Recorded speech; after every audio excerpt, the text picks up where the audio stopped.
Hi, my name is Morgan Wheat, and this is my video response to the Uncommon Schools. Recently, I felt compelled to help a student at my field placement. My field placement is currently in downtown Rochester at an inner city school. Now, this student comes with the reputation that she is an awful kid, a kid you can't trust, a kid that has failed, a kid that doesn't care, and a kid that has extreme behavioral issues. I was hearing this from my SBE or school-based educator before I had ever met the student, and I thought that wasn't fair. Because I know all kids, all students have some positive in them. No one is all negative. And I decided that I was going to find this positive side of this student and bring it out for other people to see. I've heard these negative comments from my SBE, but I've also heard them from other teachers and administration. No one has a positive thing to say about the student, and I don't think that's fair. I don't think they give her a fair chance, and so now I wanted to bring that out. So I was going to do this by getting to know her and creating a connection and a relationship with her. And I did that by the first day answering all of her questions. She asked me many questions. She was very inquisitive. She wanted to know what major I was, if I had any pets, things like that. And some professors and some teachers say that you shouldn't answer personal questions, but I felt that I should, because this would help build the trust and the relationship between us. I also asked her questions, what kind of pets do you have, things like that. Do you have any siblings? And she answered them openly, just as I had, and we started to get to know each other. And every time I would come in, she would ask me more and more questions, and I would always answer them. And over time, we've built a relationship, and she knows she can trust me. She knows I care about her. I ask her how her day was, what's going on this week, what are your plans this weekend.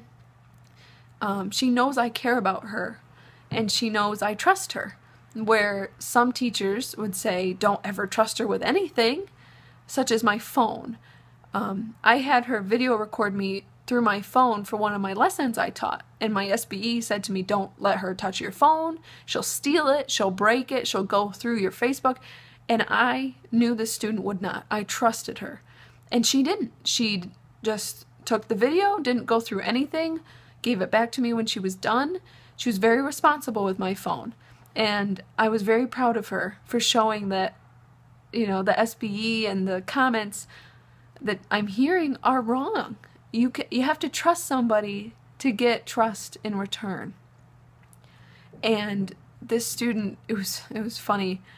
She even, while taping the video, told the kids to turn on the lights so my video would be the best as possible. So I know she cares about me as well, just as I care about her. I've been at this field placement for 2 months, and through these 2 months, her behavior has improved tremendously. Where she used to steal things, now she doesn't. She doesn't leave the room. She would be sent to the principal's office every single class I saw her, and now she barely goes. She's involved in class. She's involved in the material. She answers questions. She does her homework. Whenever the teacher says, do your notes, and she doesn't really want to, there's still some resistance. But if I go over and sit down and chat with her and say, hey, you really got to do this. I know it's not so much fun, but it's important. She will do it. She trusts me. She knows I trust her, and she knows I care about her. And that makes all the difference. And I see that as a huge success, where teachers were giving her dirty looks in the hallway and not responding to her. She would ask how their day was, and they would yell at her. Where now I ask how her day was, she asks how my day was, and we have a huge bond of trust, and it has made all the difference in her behavior in the classroom. I count that as a huge success. It is a work in progress, but it's a success in my book. Thank you very much.